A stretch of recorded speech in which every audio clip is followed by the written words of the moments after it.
Hey guys, brand new podcast, and you're going to love it. Nothing to promote at all. Always two bears, one cave is out.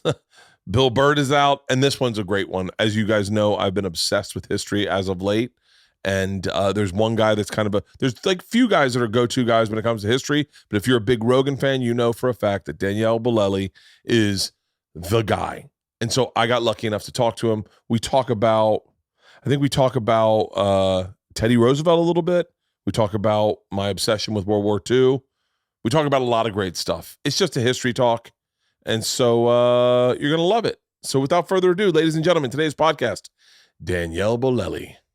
Thank you so much for doing this. I've been a fan of yours for a long time now. I heard you first on Rogan.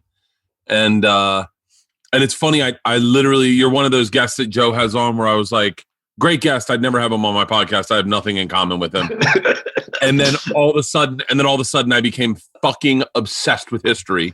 And it was an accident. I've never really given a shit about history in my entire life. Mm-hmm. And Bill Burr got me to read this book called Flyboys about the Japanese, the theater, the Pacific theater of World War II. And it was the first. I don't know. Have you read that book? Have you heard of that book? I've heard of it. I haven't read it. So the very first chapter breaks down Japan, and I, for whatever fucking reason, it was like a warm blanket. It felt like a warm blanket. Like I couldn't get enough information, and I just got super hungry for like. And you know what? And I think what's a real pleasure is I don't know what you may or may not know about me, but I was in college for 7 years. I was a party animal. I never opened a book in college. I never studied. So for all of a sudden to have a wealth of information, and then this coincides with me watching a movie, The Darkest Hour, about Winston Churchill. And then all of a sudden I'm like, oh shit. That's Dunkirk. Oh, like all of a sudden I'm connecting. Of course. Oh my God. And then obviously we're both big fans of Dan Carlin. He's a god. Dan is the man. God, right? And I love that. To a guy named Mike Duncan. Mm-hmm. Yep. Who's fucking, I was like, I got to get him on the podcast. Right. And so I thought we'd just kind of talk. My one question for you is, why am I so interested in history? You know what? It's funny. I was actually going to ask you about that. Is like, what do you think changes so much? What is the warm blanket feeling? Like, where does that come from? Because, for me, I grew up as a kid. Like, I remember they would give me these books that were kind of illustrated history. And I sort of learned how to read on them. And I would spend my time sort of imagine. It really was storytelling. I would imagine these stories. I would imagine what this guy in this place doing in Egypt 3,000 years ago. And, there's that hot woman going by. And I'm picturing all these stories, right? And history just make them juicier because it gives you context. It gives you all the elements to make the story cooler. But that's my experience, So for me, it's normal because it's like that's sort of all I grew up with it. It's been so to discover it later in life and have that feeling of like, wow, this is really hitting me in a big way. It's interesting. I'm like, how does that work? I can lay in bed and put on one of your. First of all, your voice literally relaxes the living shit out of me. I put on Teddy Roosevelt. I think you have a 3-part on Teddy Roosevelt, and I'll put it on in bed, and I'll lay in bed, and I'll listen to you. I'll giggle every now and then at some of the pronunciations of your words. What do you mean? I have no like accent. Just your ad for the Blue Chews is Viagra and Cialis. And so, but I can. I think what I'm attracted to is.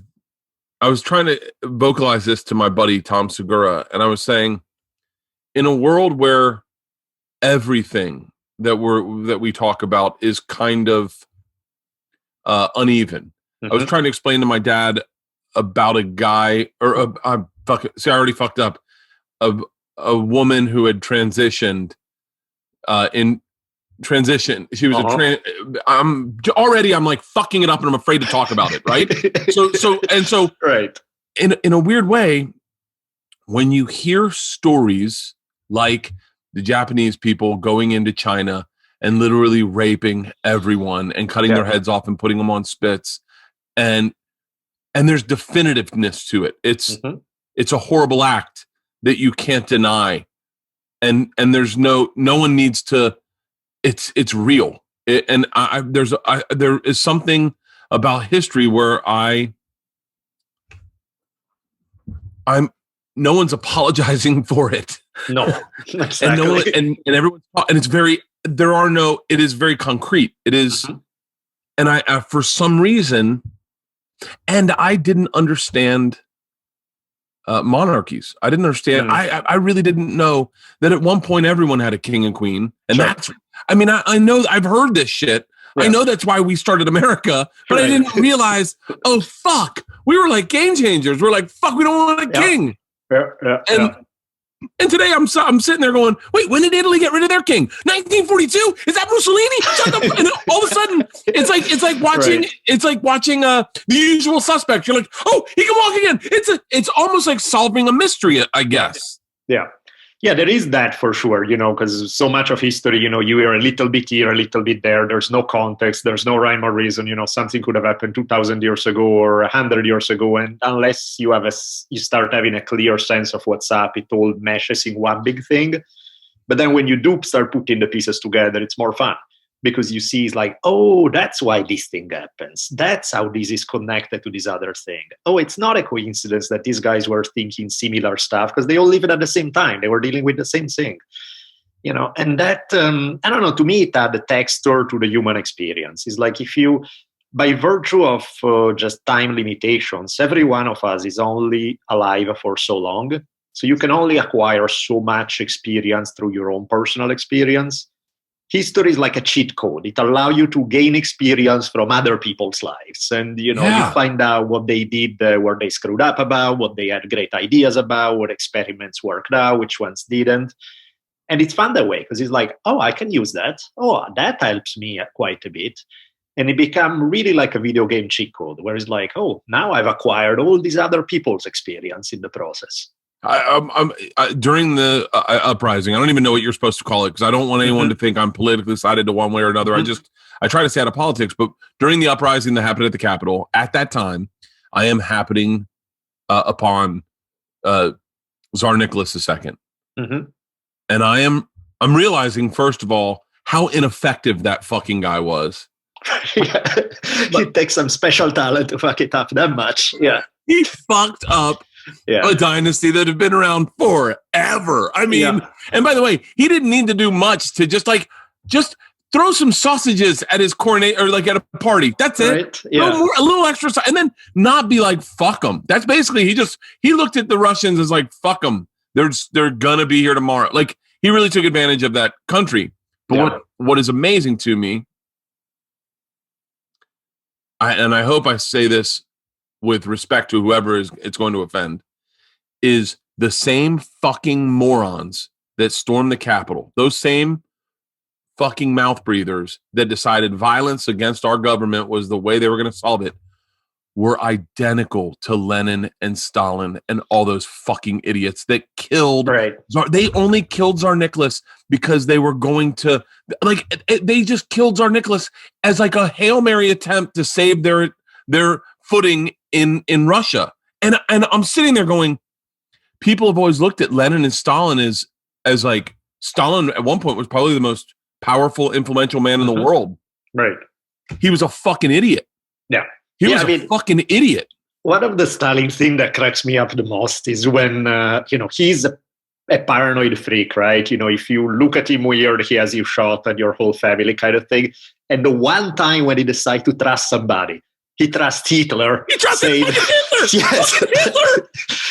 This is how Stalin is. He's like, Hitler and I are going to be besties. I swear to God, he said that. And I'm like, what the fuck? I know, and that is all puzzle. It's like, what? Hitler betray me? How could he? How is that possible? And it's like, Jesus, man, you kill everyone, even people who have nothing against you, just because you are paranoid. The one time you choose to trust somebody, you pick Hitler. Good judge of human character. Nicely done. That's. I mean, it really. And then I get drawn to these characters. And I think like Teddy Roosevelt's someone I've always been fascinated with. And I don't want you to have to recount it's a 3-part podcast that everyone should go. Everyone, History on Fire is fucking amazing. It is amazing. It really is. Today I just started listening to the 47 Ronins, which I like a fucking idiot. I thought it was a bad Keanu Reeves movie. Right. Yeah. I didn't realize this is something that is a real story. It's a real story that's been carried out through theater and kabuki for years. Like, I mean, yep. But I have so much I want to talk to you about. But so this Sunday is Winston Churchill's death, and I'm celebrating Winston Churchill Day by having a breakfast that he had. I'm whiskey and what?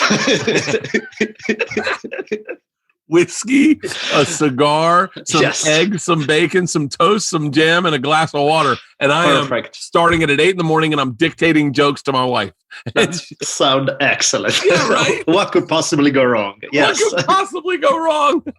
But I'm drawn to these big personalities, like Teddy Roosevelt, Winston Churchill, these larger than life personalities. And I wanted to ask you, out of all the people in history, who do you think was probably the most engaging? And I like Mike Duncan. I just started listening to Peter the Great. I didn't realize that guy fucking partied balls. Yeah, that guy basically. I mean, there's so many fucking great characters in history. There really are. Never even. I went and studied in Russia. Obviously, I mean, I robbed a train, really, but fucking, I didn't know anything about Peter the Great. So, who do you think are the most engaging characters that we've had in history? And then I'm curious, how do you feel like people like Barack Obama, who will go down as probably one of the greatest men that ever lived, how does he match up to like a Peter the Great, or to a Teddy Roosevelt, or to a Harry S. Truman, or someone like that?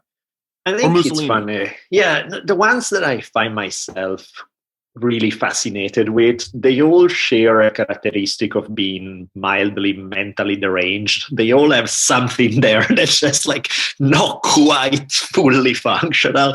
They are usually very intense. They are sensitive in a weird way, but that makes them super intense in everything they do. And yeah, they have some serious issues. You look at Roosevelt, I find him, ridiculously fun to study, super interesting guy.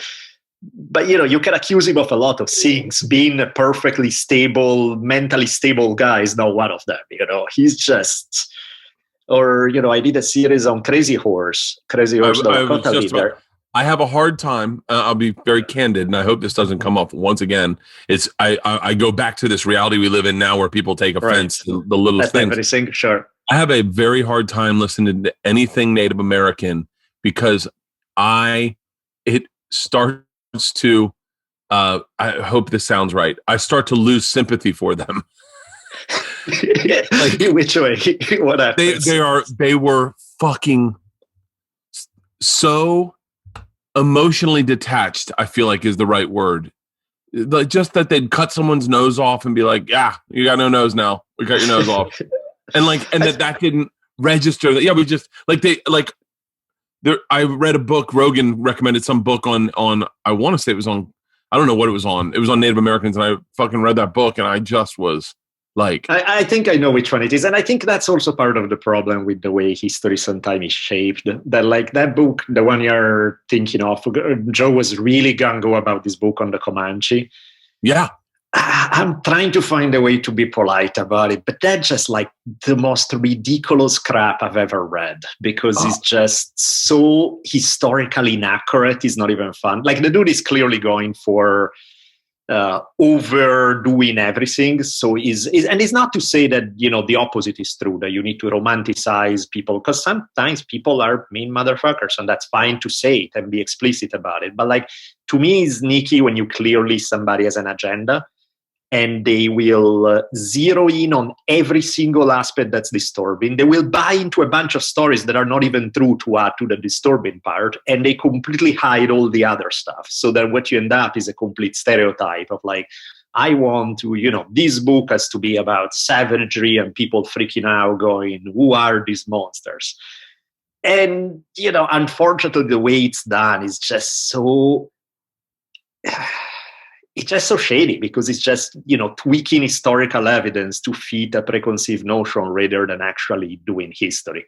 So, I am totally against doing the opposite, which is, the over-romanticized, tweaking this. Actually, it's the same thing. It's just tweaking the historical evidence to present a completely different image, and it all dances with wolves, and they are all hugging trees, and they are sweet and peaceful. That's bullshit too. You know what I mean? It's like, but very often stuff is sold that way, particularly about cultures that are not as mainstream, where you're not going to have 3 gazillion people raise their hands saying, hey, that's bullshit, that's not true.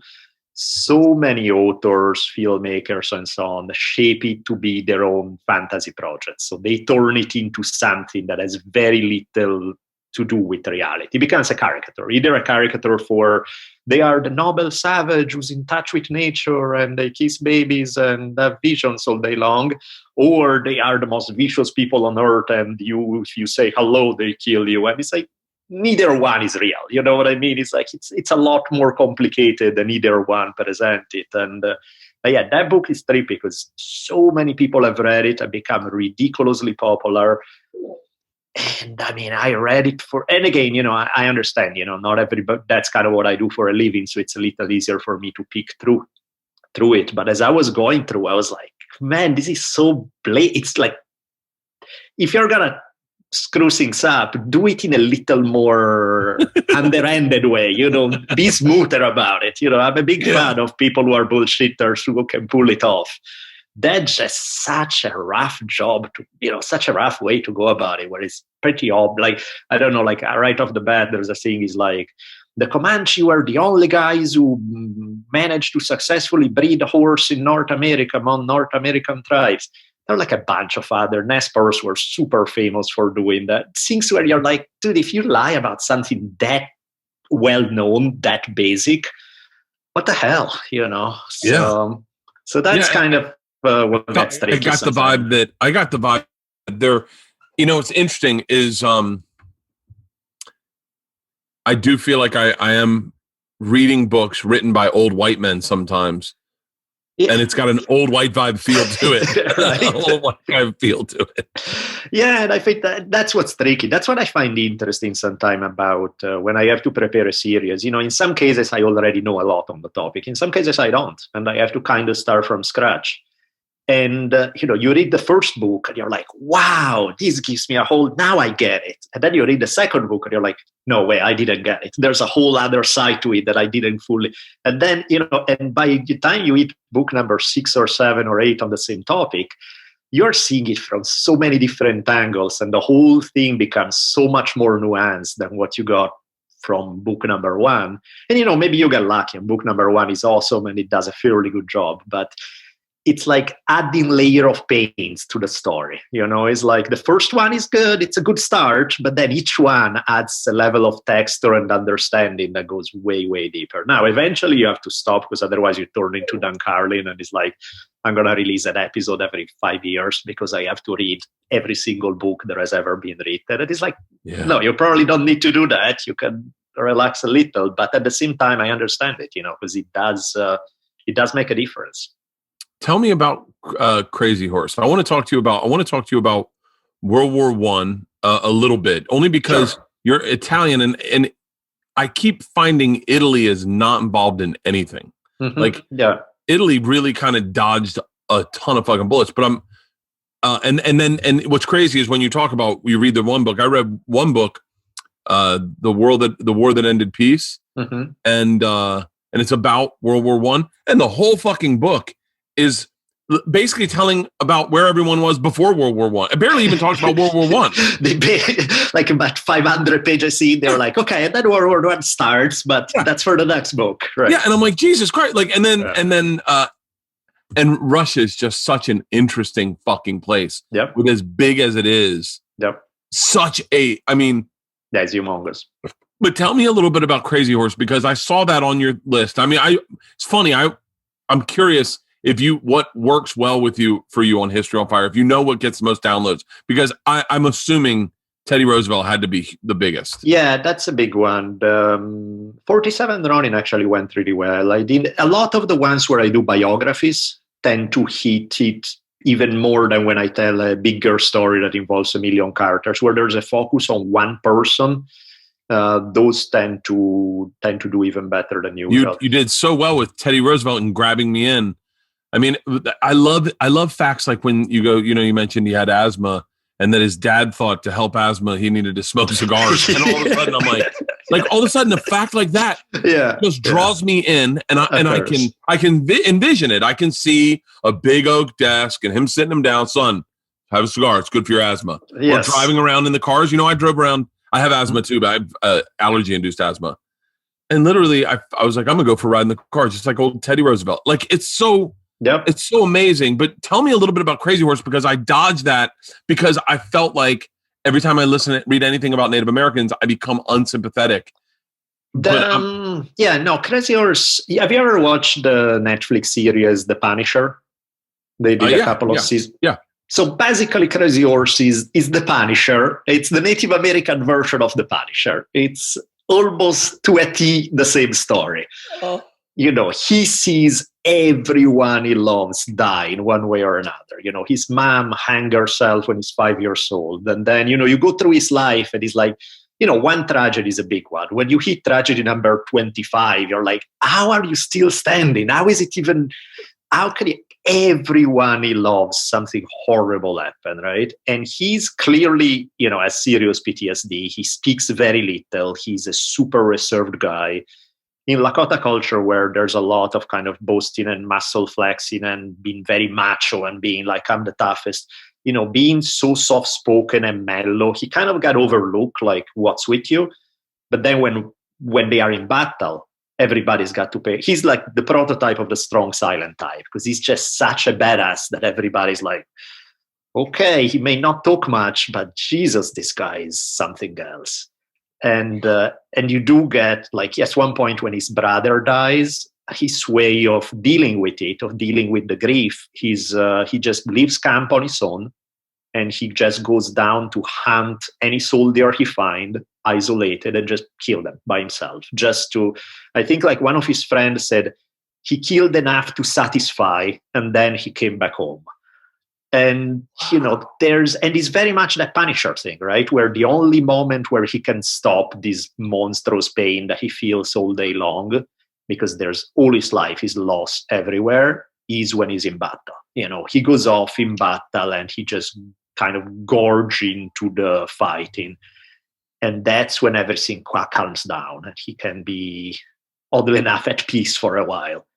And so, if you dig something like the Punisher story, that's perfect. That's the exact, and so it's a powerful archetype. How come they haven't made that movie? Right? They really should. You know what? I think a lot of Hollywood stuff, they are really scared to touch Native American projects, because Native Americans are about 1% of the population of the United States. So you don't have a ready-made audience. Like you say, you do an African-American movie, but that's a big chunk of the population. Yeah. Natives are a really small chunk. And usually, plus they're usually period pieces. So it's more expensive because you have to do a historical thing. And what typically happens is they are not going to want to touch it, and nobody does. And then one person will do it. They will hit it out of the park, and then for 5 years they are going to make like 25 movies all about Native. Like when Dances with Wolves hit it in 1990, then between 1990 and 1995, they were making Native American movies every other second. Yeah, and then they stopped, and then they kind of let it sit, and they haven't really touched it that much since. And it's classic Hollywood. It's like you never want to be the first to do something because you're afraid to lose money. You always want to be the second, right? You always want to be, we have a proven commodity. Now we're going to repeat that same formula until it gets tiring, and then we'll move to something else. But I think the general perception of that is that Native stuff is a little scary from a money-making standpoint for these guys. It's funny. Crazy Horse is the one with the big monument, right? Yeah, exactly. Yeah. That's not a monument that's not coming down. No, that's a wild one. Yeah, that's if you go to the Black Hills in South Dakota, there's Mount Rushmore, the faces of the presidents, and all of that. And then like just down the road, a few miles down, there's Crazy Horse Mountain. It's even though it's unfinished, it's pretty spectacular. You drive out and suddenly you turn and you're like, whoa, what the hell is that? Because you see this super sculpted mountain with a face in it and everything. And it's pretty wild. When I worked for Travel Channel for a long time, and we went, I wish I could remember the name of the I don't know if tribe. Did you say tribe? Is that yeah? The name of the tribe that we hunted buffalo with. But where were you? Which state was it? Montana. I don't know. Montana, I think. Montana could be Crow. Could be. Oh, it was Crow. It was Crow. It was Crow. It was Crow. Yeah, it was Crow. It was Crow. Yeah, that makes sense. Yeah. They were the ones. Who were? They were the ones. Oh, fucking shit. What's the ones that you? You studied Native American histories. Mm-hmm. Yeah. What were the ones that did the? Was it? They. Fuck. I want to call someone that worked on that fucking show and find out. Not Custard. Was Custard Crow? No, but what happened with that is that the Battle of the Little Bighorn is Little Bighorn. It's on the Crow Reservation. It's right around the Crow Reservation. We reenacted the battle. Oh, that's awesome! Yeah, so I'm so sorry. Yeah. It was really amazing. Yeah. It's overshadowed by. See, this is the difference on where I am today and where I was then. It's overshadowed on the fact that we were riding motorcycles out to go and reenact it, and we were going maybe like 90 miles an hour. And we were led by the chief in a truck, and a cop pulled us over, and he was like, "Do you have any fucking idea how fast you were going?" And we're like, "Yeah, we're trying to get to to Little Bighorn right by sunset so we can reenact the battle." He's like, "Excuse me," and the chief pulled up, and he goes, "They're with me. Let's go." And the cop went, "Oh, sorry." And we just took off. And that was the story I hung my hat on. We reenacted Little Bighorn. I have we were on horseback, and we had them riding bareback, circling us, and it was, and I was like, wow, this is amazing. But I couldn't stop thinking of the one story of the chief. Of course, because that's a better story. Of course, totally. Yeah, Little Bighorn is a wild one, even because it's so recent. So many of the other things happened so much earlier. Little Bighorn, it's 1876. 1876, United States has been around for 100 years since the Declaration of Independence. It's a big, powerful nation, and so the idea that the U.S. Army is getting its ass kicked by what essentially most Americans at the time consider backward, Stone Age savages. It's a bit of a shock. It really freaks them out. And that one is a fascinating story. Custard is, he's completely batshit crazy, but very interesting guy. There's wild in a lot of ways. And those stories I find really fascinating. Yeah, I made the chief laugh doing my impression of Custard going, I think we could take him. It's probably accurate. It's probably how it went. We were on horseback, and he was like, and I was like, so Custard just sat here and was like, and they're surrounding us. They're running in circles around us, and he was like, I think we can take him. And he's like fucking almost fell off his horse laughing. Great, we can attack them on all sides. That's perfect. We have them exactly where we want them. That was funny, actually, because Custard was a guy who really never saw a battle he didn't like. He went through the Civil War. Most of people in his unit died left and right. And he was all sad when it ended. He's like, I wish I could see battle every day of my life. He was just a serious war junkie. He got off on the adrenaline, and that was his thing. And I think my theory on Little Bighorn is that they set him up. Because what happened was that the people back in Washington, they wanted this war to wrap up sooner rather than later. And most of the other generals were really more cautious because they're like, hey, these guys are going to lose. There's less and less bison every day. But it may take a while. In the meantime, they are still dangerous. And I don't want to be the one who's the last one to die in this war, And then, so what happens is that they figure, okay, all these other generals are so cautious. How about Custard? Custard is like, he's like a bull with the red flag, right? He's like, battle, go, charge. So they knew that he was going to go after them. And from their point of view, either outcome was perfect because either he wins, in which case, great, he wins the war and it's done. or he gets smashed, in which case people across US will demand, okay, you need to put more money into the war, we need to have vengeance, and Congress will be forced to put more money into the military.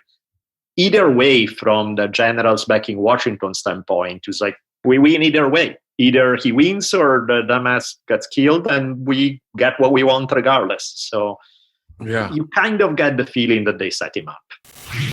This podcast is brought to you by Manscaped. Hey, you got bush? You definitely do if you haven't tried the best product from our sponsor today, Manscaped. After using these life-changing products, you're going to want to join the Ballsack Beauty Contest. I'm looking out for you too because I have a 20% discount off if you use the promo code BERT at manscaped.com.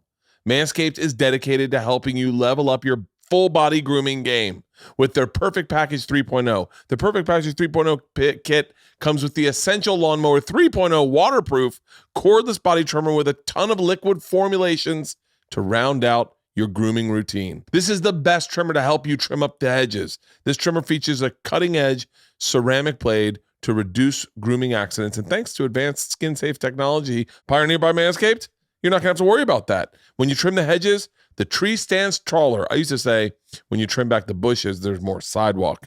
This actually sounds a lot better. Sounds a lot better. Inside the Perfect Package, you'll also find Manscaped Crop Preserver Ball Deodorant, making sure your balls are smelling majestic before any Tinder date you may go on.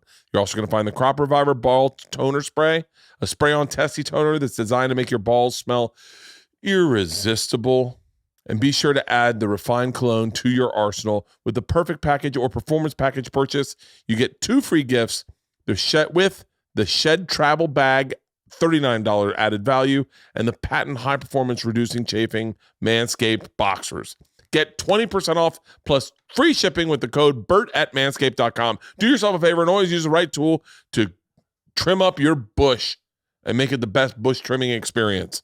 Get 20% off and free shipping with the code BERT at manscaped.com. That's 20% off with free shipping at manscaped.com. Use the code BERT. It's 2021. If you still got bush, change that with Manscaped. I don't know about you, but I go to sleep every night listening to podcasts. I listen to The Revolutions with Mike Duncan's podcast.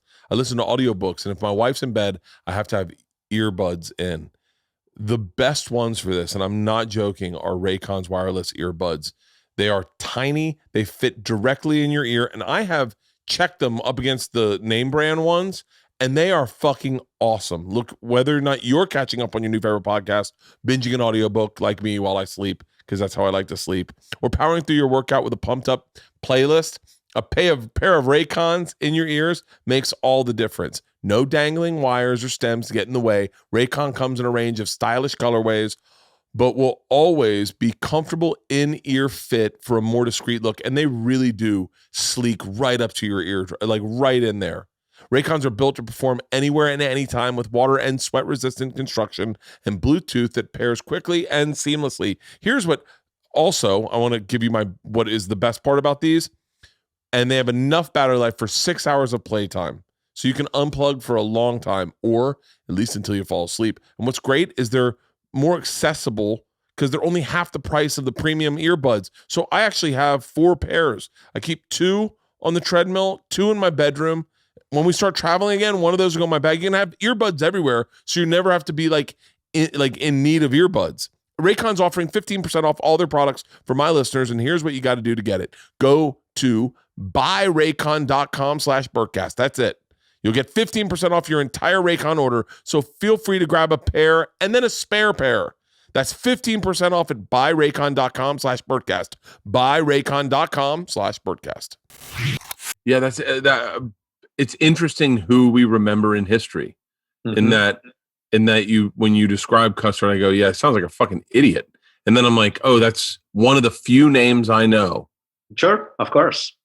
Yeah, in fact, the people who will get remembered, I'm sure like the number of fantastic human beings who are completely lost to history must be off the charts, because most people who are sane, sweet human beings don't necessarily make history. The stuff that make history is the batshit crazy, can you believe that ever happened kind of thing, In fact, one of my absolute heroes, when you were asking earlier about historical characters, one of my favorite, and I did a 2-part series on this guy, and it's such a blast.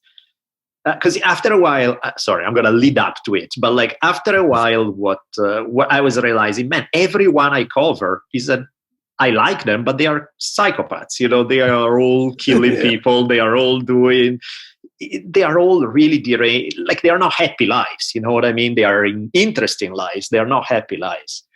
And so I had a blast covering this guy. He was a Zen monk from the 1400s, E.Q. Sojourn. Which on the surface, I'm like, Zen monk from the 1400s. What the hell? What's interesting about this guy? The guy had the best life. His primary interests were drinking, women, and Zen, in no particular order. To him, they were all kind of one and the same. They all went with each other. And he just has a non-stop party in his life. In the process of having a blast and changing radically the face of Zen Buddhism in Japan, he has a humongous impact on the entire cultural and art scene in Japan for generations to come. And he does it while having a blast. His poetry is like sex, and more sex everywhere you turn. And he's just so fun. He's like Bugs Bunny. It's a Buddhist Bugs Bunny. He's like into Buddhism, but he's like this trickster figure who's having a blast, and is just. And I love stories like that, because sometimes it's like, okay, for once, it doesn't have to be some deranged guy who was to murder 43 people to make history. He's just a guy having a great life, being pretty cool to other human beings, coming up with great ideas, and living the life. I dig that. Oh, what was his name again? So his first name is Equikkyu. What is it? It's I. Yeah. KKYU. Okay. And yeah, he's so fun. That sounds like a fucking reference code for an airline ticket. Right, exactly. It's like, what the hell is that? It's like IKKYU and BWZ738. Yeah. Yes, that kind of stuff. Yeah, no, it's so I had a blast with him, because I was like, for once I get to tell a non-bloody story. That's and it's still exciting, because so often we think that excitement, it's all based on conflict, it's all based on drama, it's all based on war. And once in a while to have something that's not about that, I was like, this is a breath of fresh air. This is nice for a change. Yeah, I'm obsessed right now with the formation of Europe. Mm-hmm. Like, I didn't understand. I was, it's funny. They don't.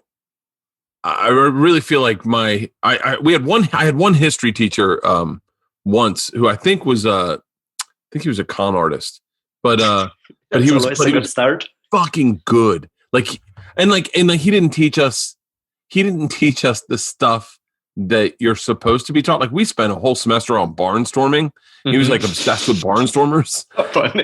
Yeah. Right. And so, but I feel like all my other history teachers in a weird way kind of failed me, because I didn't even realize that the Europe we know today wasn't always that wasn't always Europe. Not at all. Yeah, at all. Even where I come from, Italy really didn't exist as Italy until like the late 1800s, which is crazy, because, before it was all like separate little township, each one having their power, maybe a region was.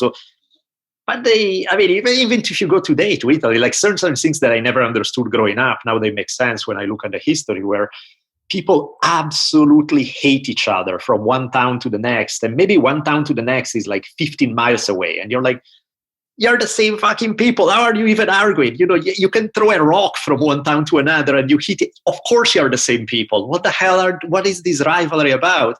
And then you realize that they were never Italy. They were, Livorno and Pisa, and they went to war with each other 10,000 times, and they had different governments and all of that. So yes, they are next door to each other, but they were never part of the same people, the same unity. They were something else. And so it's pretty trippy. But yeah, Italy is completely like that. Each little place, they see themselves as totally different from the people 20 miles away. And it's a result of that history, I so badly feel like I missed an opportunity, because at a period of time I was at Travel Channel. I could kind of do whatever I wanted, mm-hmm. and I traveled the world extensively. And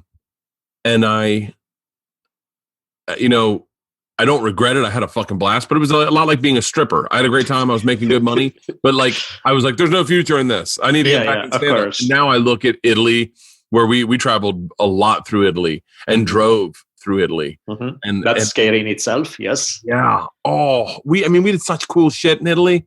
And I did not pay attention at all. At all. Like, and I regret that so much, because now I'm like, fuck, man, I may not get back to Europe for a while. Right. Like, but I didn't understand that. I didn't understand Austria-Hungary was one chunk. Sure. Germany was a chunk. France was a chunk.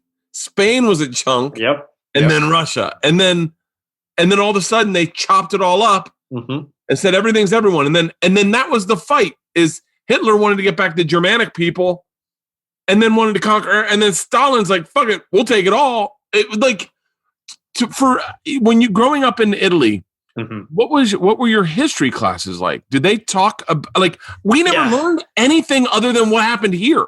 You know, that's what's funny though, because I think I was just a pain in the ass. So, you know, if it's this kind of stuff that everybody does, I don't want to know about it. I want to do something else. So of course, you're in Italy, they talk to you about Italian history all day long. And I'm like, shut up already. I don't care. Tell me about US. Tell me about South America. Tell me about Asia. Tell me. So I was paying a lot more attention to that. And Italy was like, oh, great. It's history. When you walk outside, you see all these 1,000-year-old buildings, whatever. I don't care. I discovered a lot of that a lot more after I moved to US. Because suddenly going back was exotic almost. It was like, whoa, this is not just, you know, the building down the road. This is something. And so I saw it for the first time through different eyes. And I actually learned more about Italian history since I moved to US than I did when I was in Italy, because, and also, you know, the way they teach it. So, you know, they didn't tell you these stories in a way that sound, that's exciting. I give you an example. I did a series at one point about Caravaggio, this Italian painter. And I remember telling Dan Carlin that, people really like the Caravaggio series. And Dan was like, really? I mean, art is cool and all, but an Italian painter, what's the hook there? And I was like, no, Dad, don't think Italian painter, think Tupac. And Tupac being a painter in Italy in the 1600s rather than who he was, and that's your story. And that was like, okay, say no more. I got it already. That makes sense, you know. Because Caravaggio was a gangster, literal gangster. You know, he killed a guy in a duel, was wanted for murder, and at the same time was painting probably the greatest paintings ever done, some of the most amazing art ever created. So one day he would be there painting these masterpieces, and when he's done, he goes to the tavern, pick a fight, and stab a guy.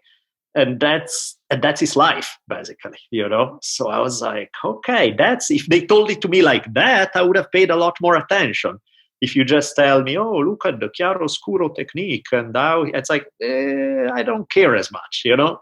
Yeah. So it's, but yeah, Italian stuff is trippy. Like, there's a lot of things, even like in my family, that I didn't pay attention to growing up. Oh, your parents were both like very learned people, right? Yeah, and you know, they nerdy bastards who read too many books. Yes, but you know, even like for example, World War I. Like, I remember my mom's grandfather. I remember him growing up. Like, I seen him a few times as a kid before he died, and he had this like eye patch like a pirate, and I was like, oh, that's wild. And they were like, oh yeah, the war, something. I'm like, okay, some old dude with a patch who gives me candies or something. You know, I didn't pay much attention. And then I found out that the guy was the captain in this one unit of the Italian army. That's the most insane unit I've ever heard of. This group called the Arditi. The Arditi were their main weapons. They barely used guns. They had hand grenades and daggers. And their job was to just swim, usually across the river, because there was a river between the Austrian, and swim across the river, run into the enemy trenches, and then in the trenches just stab everybody. And their thing was like, we either win or we die. You know, they took insane casualties. They had these, you know, their tactics were not exactly designed for self-preservation. They were just balls to the wall, completely insane guys for whom World War I, that you figure, you know, technologically and big, was fought mostly with a dagger. So that's a really up close and personal. And then I was like, oh, Jesus Christ, that was my mom's grandfather was doing this crazy shit. Wow. Why didn't they tell me the story in that fashion? Again, I would have paid more attention. Or even, my grandma. I remember my mom's mom. She, when I grew up, she was this kind of cranky lady, sweet to me, but fairly, always had that depressed vibe about her. And I was always like, what's her problem? Because it's your sweet old grandma, but she's, this tiny little thing and you don't think much about it. And then I started finding out all these stories where, like, during World War II, she was part of the resistance. And one day they caught her boyfriend. And, the fascists chopped him up into pieces and delivered him into a luggage in front of her house. And she just went really hardcore. And from that point on, she just made it a mission to just bomb the living fuck out of them. And so she spent some of her teenage years scattering bombs and planting them and blowing up fascists and Nazis. And that was her life. And I was like, no wonder she's a little depressed. No wonder she's got some issues. It's like, even because, unlike the typical war experience where war is out there, it's like there's a battlefield out there. A soldier goes away from home to the battlefield. War for her was right outside of her house. Was urban fighting in the street. You're keeping this cover that you're whatever, some teenage girl, and then you go out and do all these actions with the people with you. And so, everywhere she went in Milan, where I grew up, there were memories to that. Like I remember taking me to play basketball as a kid at this one place. And then later I read that exact arena was where a bunch of her friends had been captured and executed. Holy. And I was like, Jesus. So this poor lady, every time she took her grandson playing basketball and is watching him playing with some other 10-year-olds, she's probably reliving that shit. She's probably seeing her friends lined up against the wall, getting shot right over that wall over there. Not some distant, no, right there. Like the visuals are all around you, everywhere you go all the time. And like, that's some heavy PTSD, because it's not that you're ever away from it. It's under your eyes all your life. And so I was like, okay, that changes my vision, both of her as a person and just, I don't know, history. It makes it a lot more real. You know what I mean? It makes it a lot more grounded. Yeah, I don't think I'd ever realized until you said that, but the concept of there being a war in my front yard, in my neighborhood, Yep. is not. I go, that's not real. I mean, even when the riots were happening in the summer, over the Black Lives Matters, and they were shutting down freeways, I was like, yeah, but it won't show up to my house. Like it's that's in Beverly Hills, or that's in there. I think they were rioting on Rodeo Drive, or they were rioting wherever, I wasn't, like I said, I'm not a big fucking politics guy. I wasn't really following the riots, but they weren't coming to my house. Yeah, so exactly. I think, yeah, that would be that. I mean, as soon as you said that, all I could wrap my head around the fact that World War I and World War II probably even more so, just had to be so devastating for Europe, because it was fought in everyone's front yards, and and the casualties, like when you said I bet the casualties, so many fucking men died that all of a sudden you're left with a bunch of spinsters. Like any chick that was like 30 was like, well, I guess I'll never get married. Yeah, pretty much. I'm sure that some troll-looking guy in 1946 could have found some supermodel, because he was like, hey, I have a pulse that beats most of the other guys out there. So I got a pulse, flat feet, and an asthma. I didn't go. Yeah. That's a win right there. Yeah, no, it's insane. It really is. I mean, there's some other guy, like he's the father of my current stepfather, and he was a partisan leader, and he was telling me this story that, like, just a few years ago he published this book of memoirs in Italy, and he was doing this tour of presenting the book, and some really old 90-year-old lady shows up, and he's like, can I talk to you at the end? And he's like, sure, of course. And she's like, you know what, you killed my sister. And he's like, do tell. And he's like, well, and she tells the story, and he's like, yeah, I remember, unfortunately, your sister was going to tell where we were. She was on her way to tell the Nazis where we were. And if she reached them, we were all going to die. And so, yeah, we had to kill her. And it sucks. I felt bad. I wasn't happy about it. It's not that I was, yay, we killed this woman, so cool. But if we didn't, we would have all died. And the lady was like, I get it. I'm not blaming you personally. I understand the logic. Their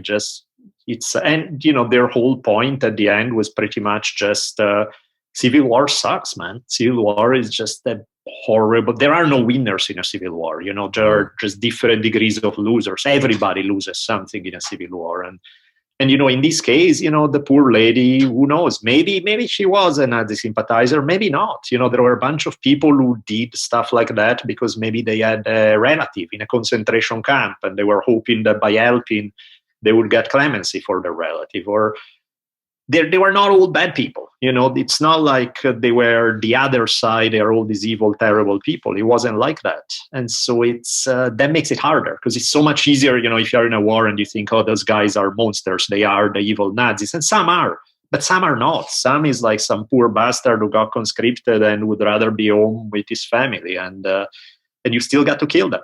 And it gets intense. Wow. That is...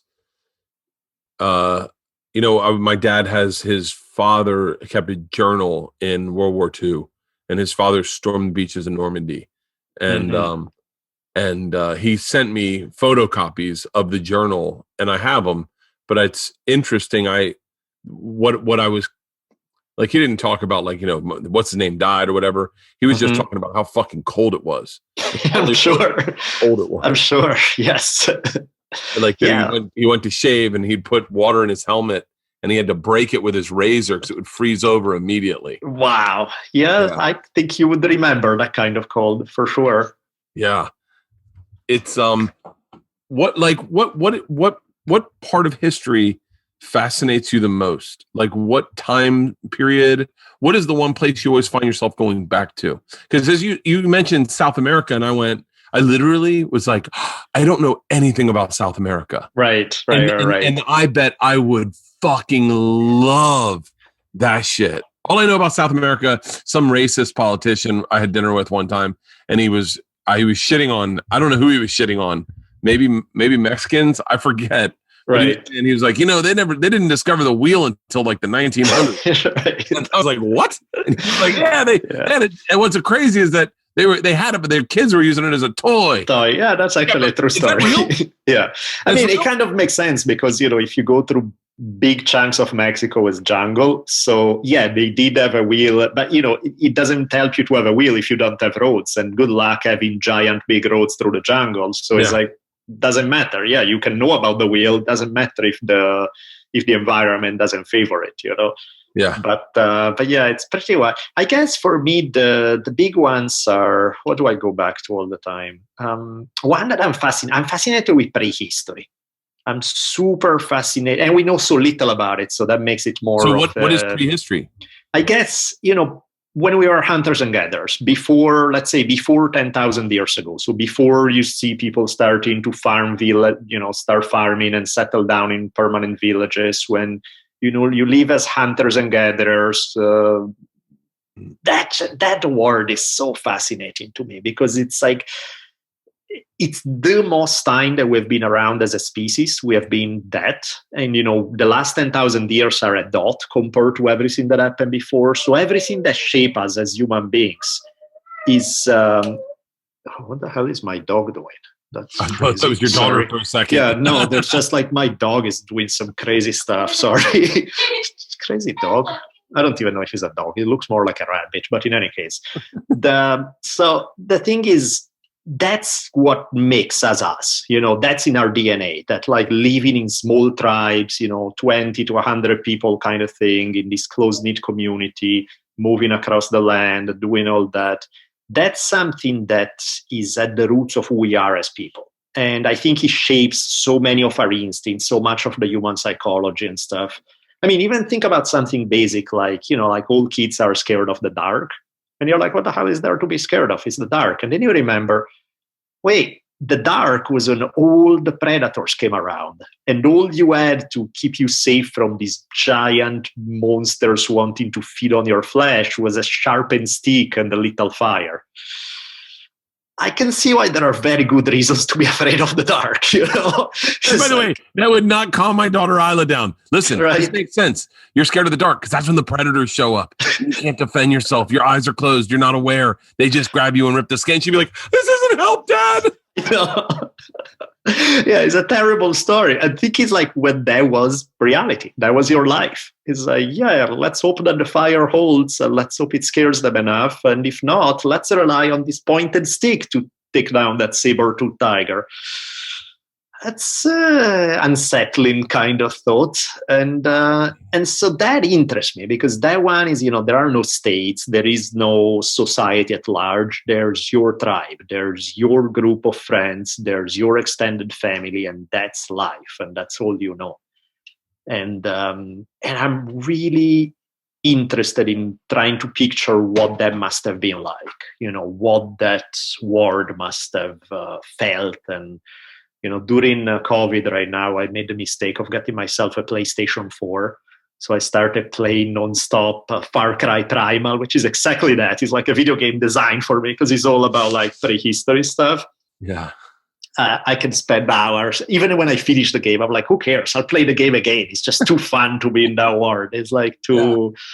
Man, I'm not sure if it was fun for real. Like when you were there and the saber-toothed tiger was trying to eat you, probably fun was not the first word on the list. But it's to me, it fascinates me for sure. And another one is that time, sort of 1800s, North America, the meeting of all these different cultures, a bunch of different Native American tribes. And you got the French and the British and African American, Africans taken from Africa, shipped over here, this kind of melting pot of cultures, all trying to jockeying for, find their niche into this.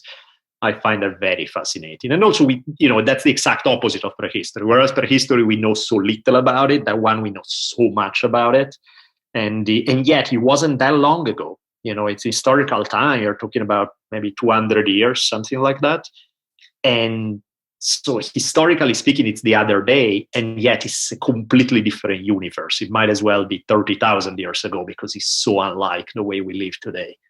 And, it really, I mean, it's funny. I wonder if we were, this is probably a stupid thing to think, but I wonder if we weren't more open-minded then than we are now because everyone they were establishing the country that we live in now. Mm-hmm. And the ideals that they had then were still like, black people still sure it fucking sucked if you're anything but white. Of course. but it's, I wonder how enjoyable history is for a black dude to read. Right. That's pretty rough. Yes. Like they're not in any of the good stories. Like, right. It's kind of like telling somebody, let's study some Jewish history. It's like, oh, fuck, that's a little heavy.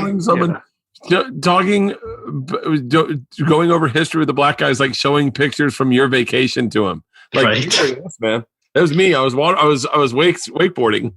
Yeah, no, it's and I think that's the other thing when you look at history. It's a miracle that people still make kids. It's like history is fucking brutal, man. It's like, how did we survive all this insanity of, plagues and bloodshed and civil wars and this, that, and there's so much ugliness in history that it's pretty heavy. Sometimes you're like, man, that's why I tell you, like, the EQ stuff, I get it's a breath of fresh air because once in a while it's like to be reminded that, okay, you can still have a good life, you can still enjoy, not everything in history is gloom and doom and drama. And it's like, okay, there's also that side. But I think the stuff that makes the history book, not that stuff is not real, of course it's real, but you don't remember about the 3 years of peace in which people just were banging their neighbor. You remember about the war when they all tore each other apart. And so it's I think that there's a bit of a bias in history to focus on the drama more than on the fun daily life part of it all. Yeah, I'm wondering when Germany's going to come back for another stab at world domination. They got it, right? It's just in their blood. At some point, you're like, okay, it happened here, but this time it's clearly not going to happen. We can do it this time, guys. Yeah. Yeah, it's funny. And I think that's also what's funny to think that, on one end, you learn a lot from history. On the other end, the world that we live in today is so damn different from even just 100 years ago that, you wonder how much, how many of the lessons of the past still apply in I mean, human nature doesn't change, but the context has changed so much. They are like, does that stuff still apply in this kind of context? And some stuff does and some doesn't, but it's clearly a completely different, there's probably more similarity between what was happening in 1,000 years ago and what was happening 200 years ago than there is from what was happening, the last 200 years have changed so radically, so quickly that it's insanity. It's hard to even reconcile, like put it together in your mind. Here's what I love, and I didn't notice this until we all started wearing stuff over our face.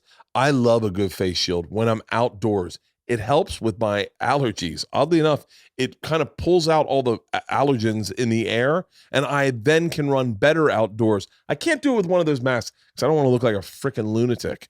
I love a good face shield, and the SA company has all the protective gear you're going to need to brave the elements and explore more every day, like their multi-use face shields. This is great. They're UPF 30, lightweight and breathable, the perfect piece of protective gear for your next adventure. I like throwing them on I love you just put them on your neck, you don't have to think about it. And then sometimes when I run, I'll throw it on my head and do it here so that I sweat this area out. I'm a fucking lunatic. They've got some great designs. I love black camo. Anything black camo, blue camo, black camo is my favorite. SA face shields are perfect for your next outdoor adventure, whether you're working in the sun or the cold, or going on a hunt, or a hike, or a fish, or a ski, or a ride, or a bike. Did I say bike? Dozens of eye-catching designs for both men, women, and children. And the shields offer breathable protection from everything from the outdoors may throw at you. Sun, wind, cold, insects, dust. That's what's going on at this house right now, a lot of dust. And if I'm working out there, I throw on one of those face shields, I don't have to worry about dust getting in my lungs and having an asthma attack that night because I'm a fat fuck. One size fits all, machine washable, lifetime guarantee, zero risk. They believe in giving back for the men and women who put themselves on the front lines every day. So they got a partnership with Operation Gratitude where they donate well over 100,000 face shields to those on the front line in the pandemic. And for every order, SA donates one face shield to a first responder. You're going to get a great deal on an incredible product, plus chance to give back. Stay protected outdoors because right now you can get an insane deal. Buy one, get 4 for free, a $150 value for just $24.99. So go to safishing.com/Bert to get 5 face shields for the price of 1. Plus a lifetime warranty and free returns if you're not satisfied. That's safishing.com/Bert. Yeah, I'm curious when we look at what they're doing today with like the Confederate monuments that are all over this country. It's interesting. When I went to Russia, they had torn down all the Lenin and Stalin statues, and I was a little bummed. I was a little bummed that I didn't get to see one of them. I kind of wanted to see one, Of course. But I'm wondering from a historical standpoint how you feel about them taking down statues like that, and is that something that just always happens? Yeah, is that totally. I mean, it's like when people fall out of fashion, typically it happens in pretty hardcore way, and then people want to get rid of them. They are like, fuck these people, we hate them, they are terrible, they need to go. And that's why I think there's actually a story that's pretty funny. When at the end of, it doesn't start funny because it's like this Yugoslavian civil war that's horrible. It's like horrendous things done to one another. And at the end of the Yugoslavian civil war, when they start breaking up in all these different nations, they wanted to set up a statue in town. I think it's Mostar. I can't remember right now. But they were planning this public statue, and nobody could agree because you had Serbs, you had Croats, you had these different ethnicities that were shooting each other until the day before, and they did not have heroes in common. And one guy went like, "Time out. What about Bruce Lee?" And they were like, "Yeah, we dig Bruce Lee." And they were like, "Yeah, we dig Bruce Lee too. Yeah, Bruce Lee is a hero. Okay, let's have a statue to Bruce Lee. We all like him." I'm like, I think if you're gonna have public statues, I think it's a safe bet to go with those kind of people that everybody like, right? Yeah. Because if you go with politicians or you go with, those kind of historical figure, inevitably, they are somebody's hero and they are somebody's villain. And they are always going to have these arguments and people are going to be pissed. And it's understandable and you get it. So I think the policy is if you're going to have statues, make Bruce Lee statues everywhere. That's the way to go. Oh, no one holds up. My daughter Isla did I'm certain I must have told this in a joke or something. I don't know where this came out, but my daughter had to do a book report on Andrew Jackson. And so I decided just to listen to one of Rogan's podcasts about Andrew Jackson with her. And her only takeaway, she looked at me and I said, so what did we learn about Andrew Jackson? And she goes, Dad, he was a fucking savage. Pretty much, yes. Like fucking threatened to kill his vice president, I think, if I'm not mistaken. Yeah, he killed some dude in a duel before he became president. He was not a guy you mess around with. He was scary. Yeah, I mean, I'm curious, what books would you recommend to people listening? What books would you recommend that are like good? Because I have huge holes in my history that I think the fun of it is tying things together. Like that's what I'm enjoying is it all started at World War II. And I think the realization of just how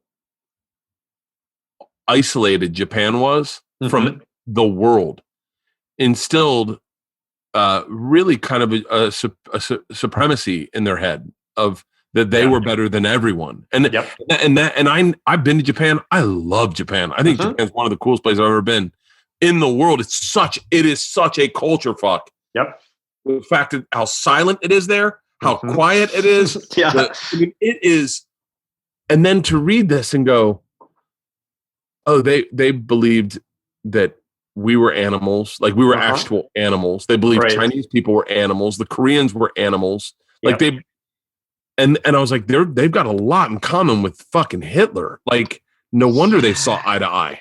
Yeah, that's trippy because again, you look at Japan today and it's such a cool country and the people are so polite and so you're like, okay, that's as good a place as you're gonna find. And then you look at like not a million years ago, World War II, their ideology had literally brainwashed most of the nation into believing some absolutely hateful, awful shit.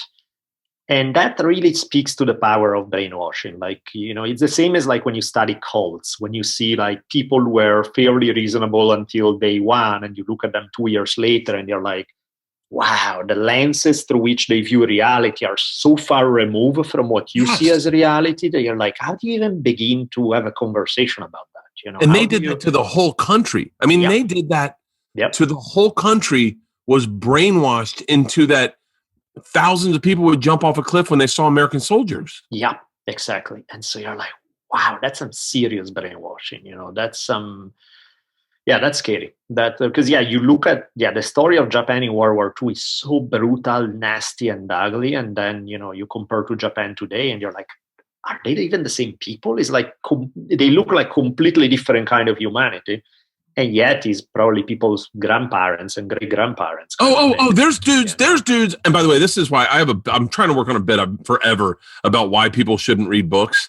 That I really do feel like I am the intelligence where I'm super engaging. I'm super personable. I'm really entertaining. But if I get just the right amount of knowledge, I can abuse it and in the wrong way.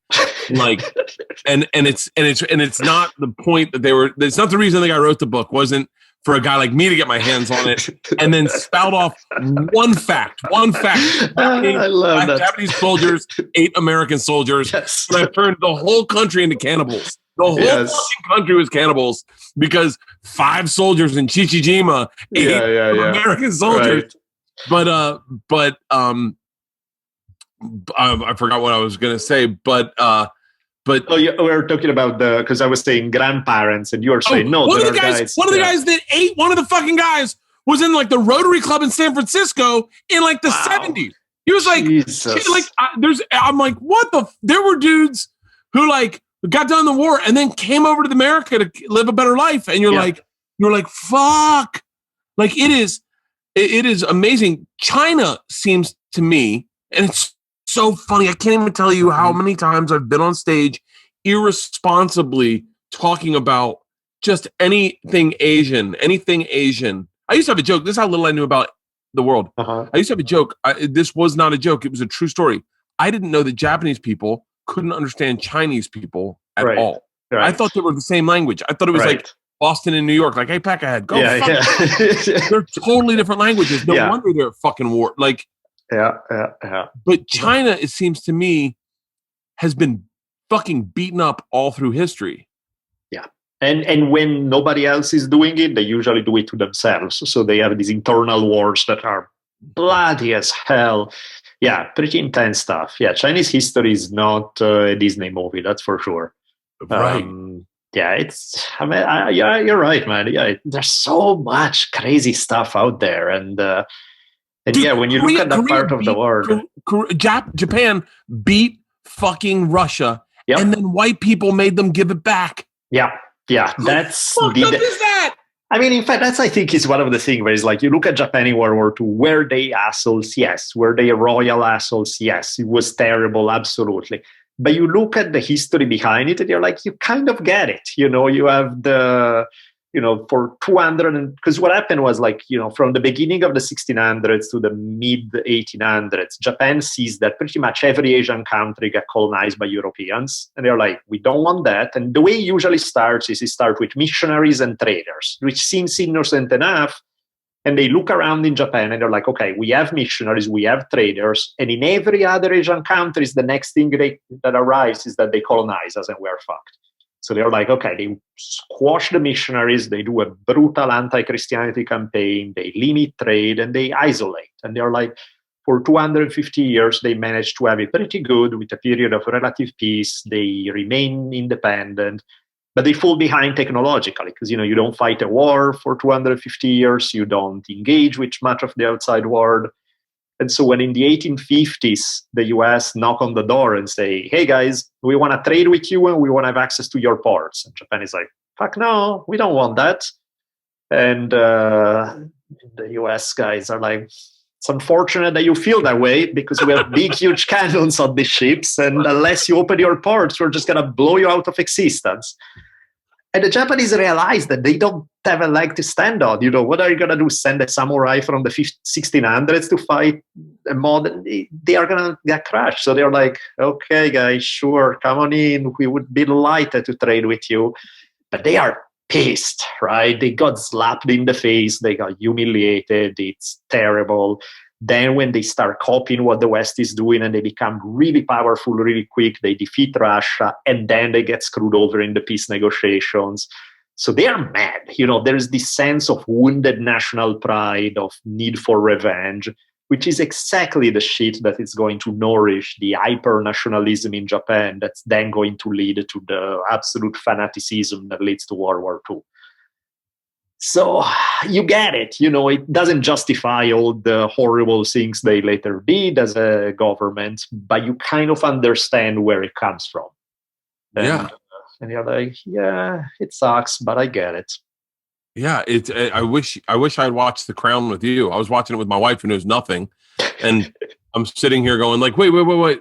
And I didn't realize I worked with this Australian comedian, Steve Hughes, very talented, but he was obsessed with what it wasn't imperialism. It was what the fact that Britain had gone through and colonized everything. Of course. I think it was imperialism. He was like, he was disgusted by it. Right. And I had no frame of reference. I didn't even understand what he was talking about. I was like, what do you mean? One of my favorites of that, I did a little bit of this story, is the Opium War in China in the 1800s, where the UK, Britain wants a lot more goods from China than China wants from the UK. So they have a trade deficit. They have to, spend a bunch of their money, goes to China. They get supplies, but they would like to be able to trade something, except China doesn't want anything from the UK. So they're like, you know what? We got these great opium fields in India. And we're just going to flood China with opium because we'll just create a nation of addicts, and then we are not going to have a trade deficit. And China is like, wait, no, opium is illegal for us. It's bad for our people. And the UK is like, fuck do we care? It's not our people. And we need... And so you have literally Queen Victoria, the British Queen becomes the El Chapo of the era. She's Pablo Escobar, is actually not even. Pablo Escobar would have dreamed to have the might of the British Empire to run his drug business, but that's what it does. So you have the Britain send the Navy to start a war so that they keep flooding China with opium when China is saying, please no. And you're like, tough shit, we got to sell our opium, but you guys are out of luck. And you're like, wow, yeah. Then you look at the history of drug laws after that, and you're like, really? You're telling people what they can and cannot do after you went to 2 fucking wars to be able to flood a nation in opium? That's a little weird, but yeah, it's a crazy story to think of. The British Queen as the biggest drug lord in history is not the most obvious thing. But then when you look at the evidence, it's like, pretty much, the cartels are amateurs compared to what the East Indian Company was doing in the 1800s. So you're like, okay, that changes the perspective a little bit. Yeah, I'm shocked. I'm shocked at just how brutal you have to be a leader. Like you have to be brutal. You have to be. I read a little bit about Korea. And mostly about the Kims, and the big ones, Kim Jong-un, Kim Jong-sun, all of them, and the one that we have now, the one that the little portly guy, I actually kind of, this is going to sound so bad. This is fucking one of the most ignorant statements you're ever going to hear me come out of my mouth.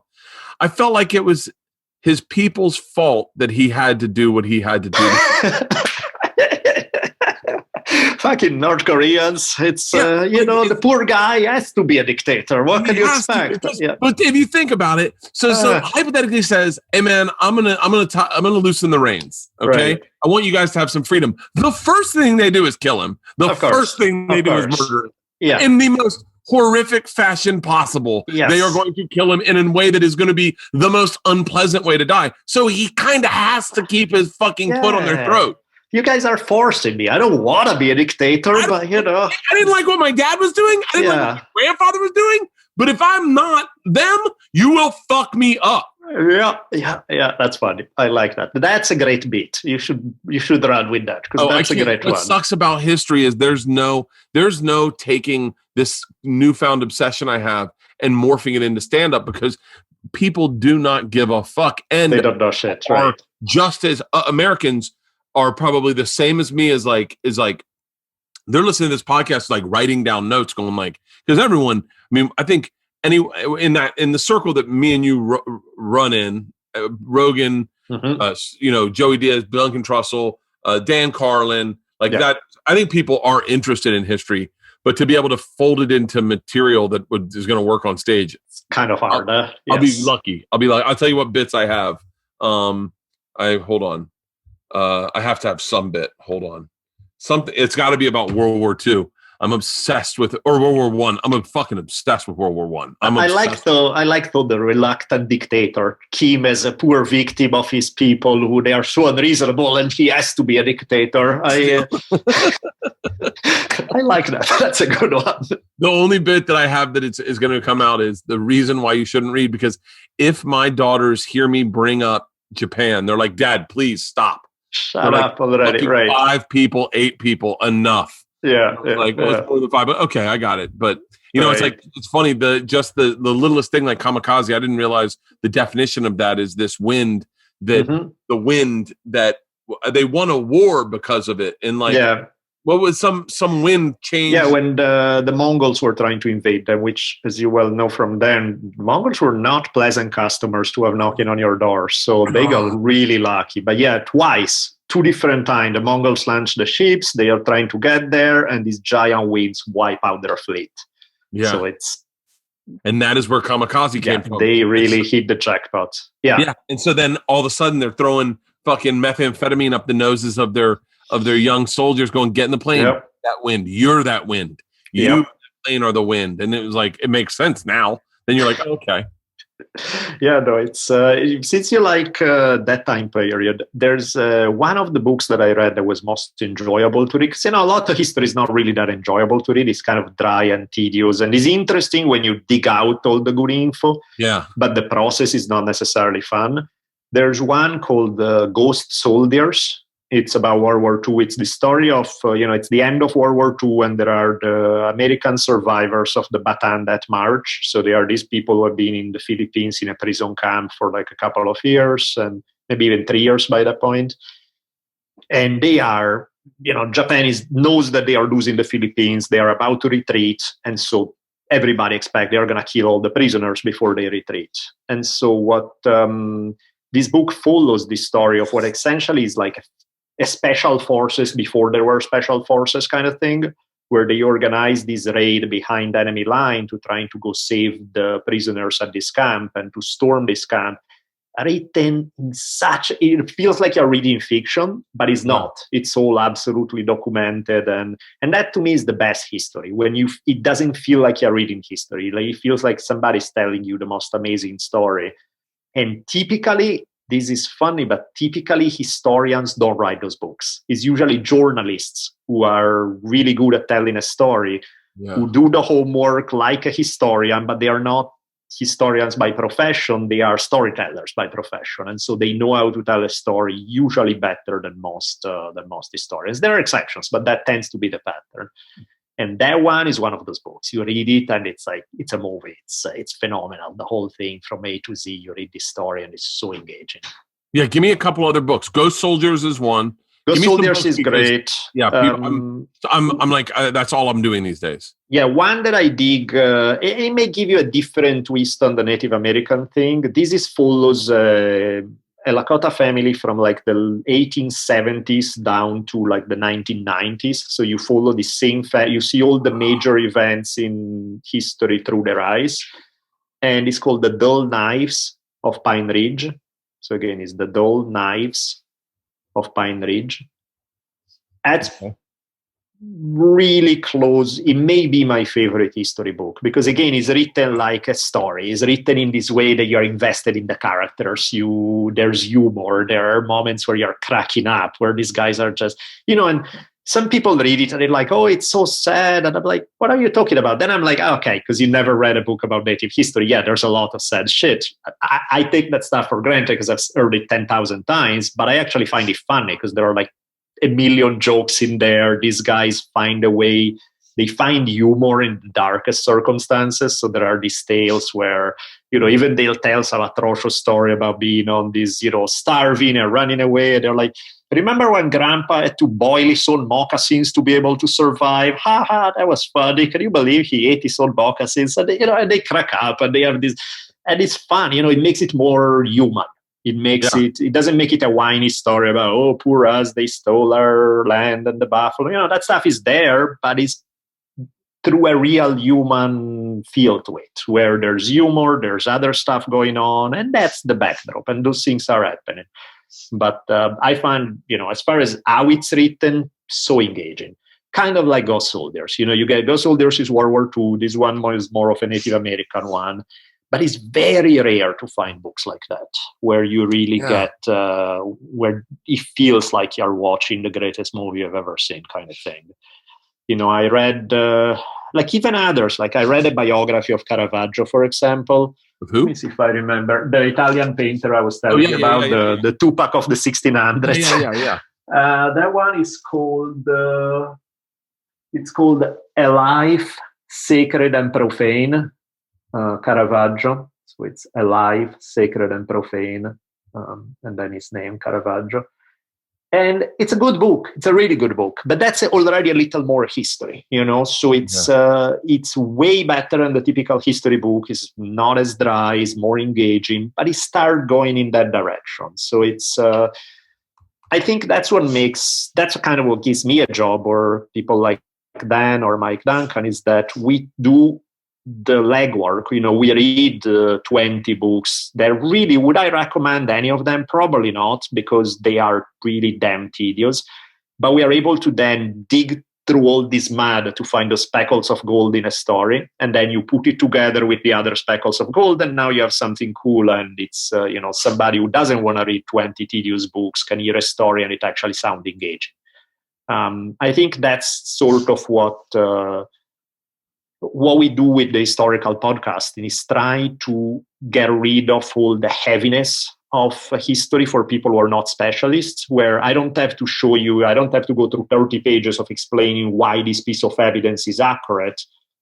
Great, but it's tedious for the average reader. You want somebody who knows how to do it, who already does it, and then tell you a cool story with it, and that makes it easier.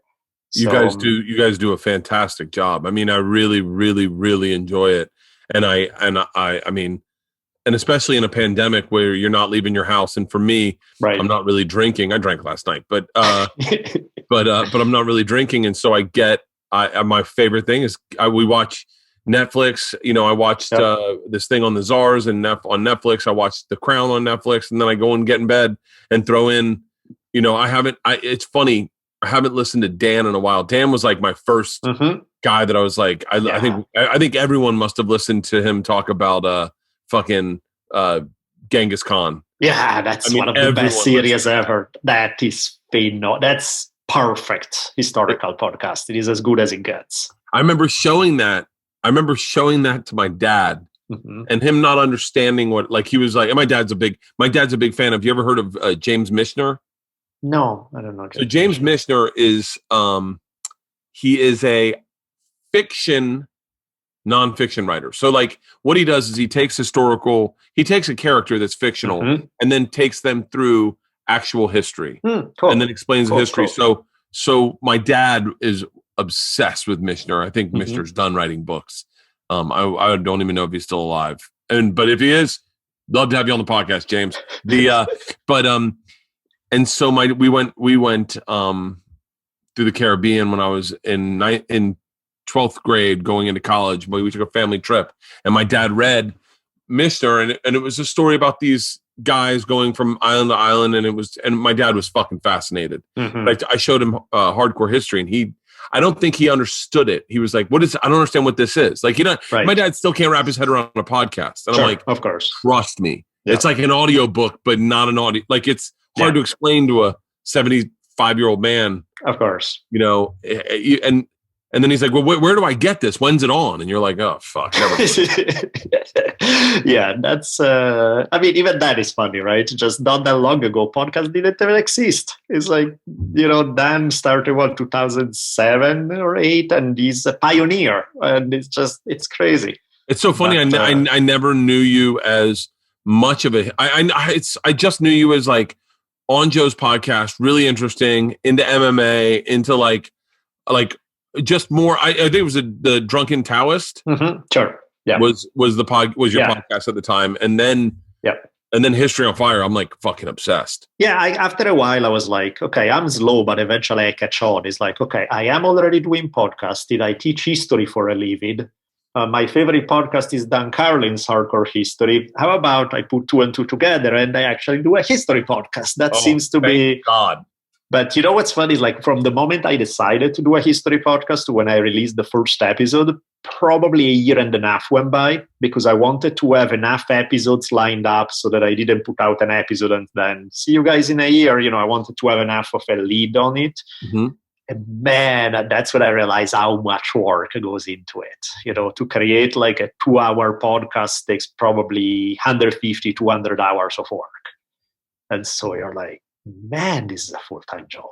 Which ones do you have lined up coming out and getting ready to come out? So I will actually do a Bruce Lee series. I'm super excited about that. Oh, wow, that's going to be fucking huge. I can't wait on that. There's a story that's crazy, and if you're digging World War I, this is a really fascinating story that, again, it's like history from where I'm from. I should have known it, and I didn't know crap about it. At the end of World War I, there's this guy who was probably the most famous poet of the era, Gabriele D'Annunzio, who was a straight-up playboy. He was dating all the hottest women in Europe.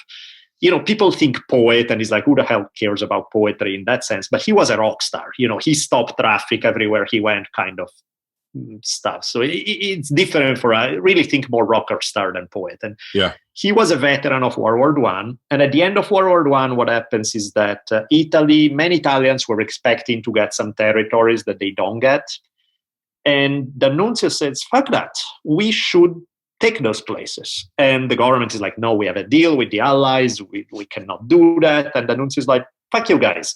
And he raised a whole army of veterans who decide to storm this place, which is today's in right across the border. Back then it would have been, what would become Yugoslavia, but it's like technical. It was a majority Italian population ethnically, but it was not contained within the boundaries of Italy. And he takes over the place. And he's the nuncio, so you cannot go shoot him like you would if somebody occupy on a military level a thing. And for a year and a half, this place is right at the end of World War I, so 1919, the year after. This place become, think like Burning Man on steroids. It's an occupied town with a completely made up government by these guys, and they do the wildest shit that you think 1919 these people are doing. They have orgies, they have crazy art in public, they have wild story. It goes on for a year and plus, and eventually the Italian government is like, okay, you pissed us off enough. Now we're going to come out with the cannons. And they are like, okay, sorry guys, we're going to leave. And so that's a pretty fun story. That's one that's I'm going to be recording pretty soon. I'm excited about that one because it's. I'm fascinated by a place that I didn't hear of until probably 10 years ago for the first time, and it's right in that region. It's Monte Negros. Yeah. I don't know it super well, but yes, yeah. It's okay. And it's the one place that seems like it's been a country forever. Right. Yeah, I know barely Wikipedia version of that. Not even. I've heard of it. I'm like, oh, I heard it a couple of times. That's about the extent of it. Yeah, it's I'm telling you, I'm so excited. I'd love to do when things ease up. I'd love that. We're building a new podcast studio, and I'd love to have you in with another comic. Maybe I don't know if you drink, but have some wine. And yes, absolutely. And I'll read some of these books, or I'll hit you up and go, all right, I want to introduce my friend to ... Let's deep dive it. Perfect. And, that's fun.